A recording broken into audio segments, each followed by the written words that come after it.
Dictation start now. Sir, if democracy is to survive, the government which swears by democracy must guarantee that nobody would die of hunger.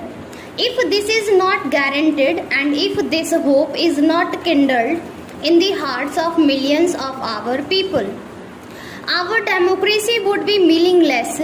This has been stated practically by all jurists, all political leaders and social workers. Now I would like to know the difficulties if we take into consideration that this right is not included. What are the effects? When I was speaking over the resolution moved by my esteemed colleague regarding northeastern situation, I made a mention that the time had come when you should provide work to the people or allowance if the work could not be given.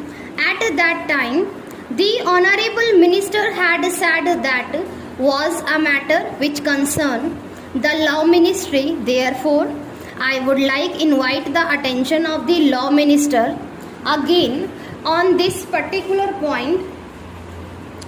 There is a problem of law and order in this country. The crime is on the increase.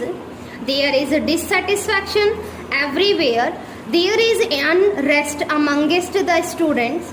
Students feel that even they take my number of degrees, they are not assured of a job.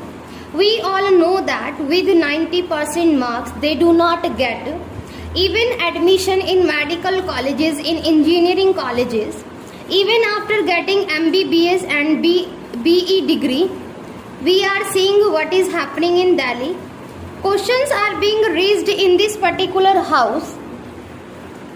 The number of people below poverty line is increasing every year. If we see this particular data, I think a time has reached when we must introspect and find out the reason for the same. The question that arises then is how these people are to live. May I ask the Honorable Minister a question: should they starve? If they declare that they are going to die, you would prosecute them for an attempt to commit suicide. Should they beg? In that case, you would prosecute them under the Prevention of Beginning Act.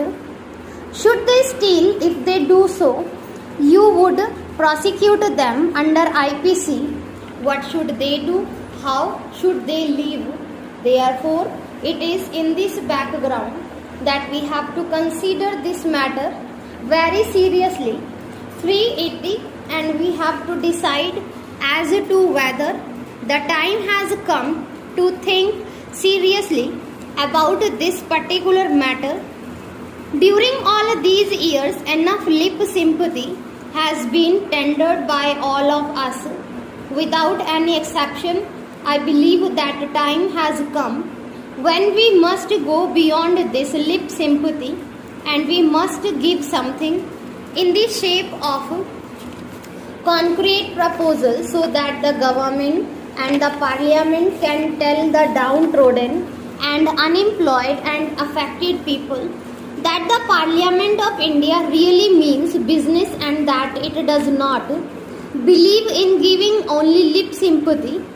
If we take into consideration this particular aspect and if we really enshrine this particular right in the constitution, I believe a new hope will be kindled in the hearts of the millions of young people in our country. Younger people feel that when they would attain the age of 18, it should not be necessary for them to roam from place to place in search of a job. They should be assured of a job and they would be very happy. There would not be any uncertainty in life. The unrest and strikes in the colleges and schools will stop. The problem of students' unrest cannot be solved by bayonet, by firing, by closing down universities. It can only be solved if we guarantee them this particular right of work for which I made a humble attempt through this particular bill to be included after Article 19. We see in big cities the trek of thousands and thousands of people from the villages in search of jobs. The position in my district is that every month money order worth rupees 1.80 crores are received from Bombay from the Ratnagiri citizens living in Bombay. There are no youngsters in the villages, only persons live in villages looking after agriculture. This is happening because we could not provide any work to people in the village. When these people go to the metropolitan cities for work, they get it. I am reminded of an old adage to which a reference was made by our Honorable Finance Minister, a very interesting adage which is applicable here. On a dark night and in a dark room, people go in search of a black cat when in fact there is none. This is the position with reference to jobs in the metropolitan cities. Under these circumstances, I believe that we have to take into consideration this problem very seriously. Unemployment is growing everywhere. If we take into account the data, it is very serious problem which will become worse if we do not take some serious steps in time. Now, with these words, I conclude my speech for this need for providing employment to all young people in the country.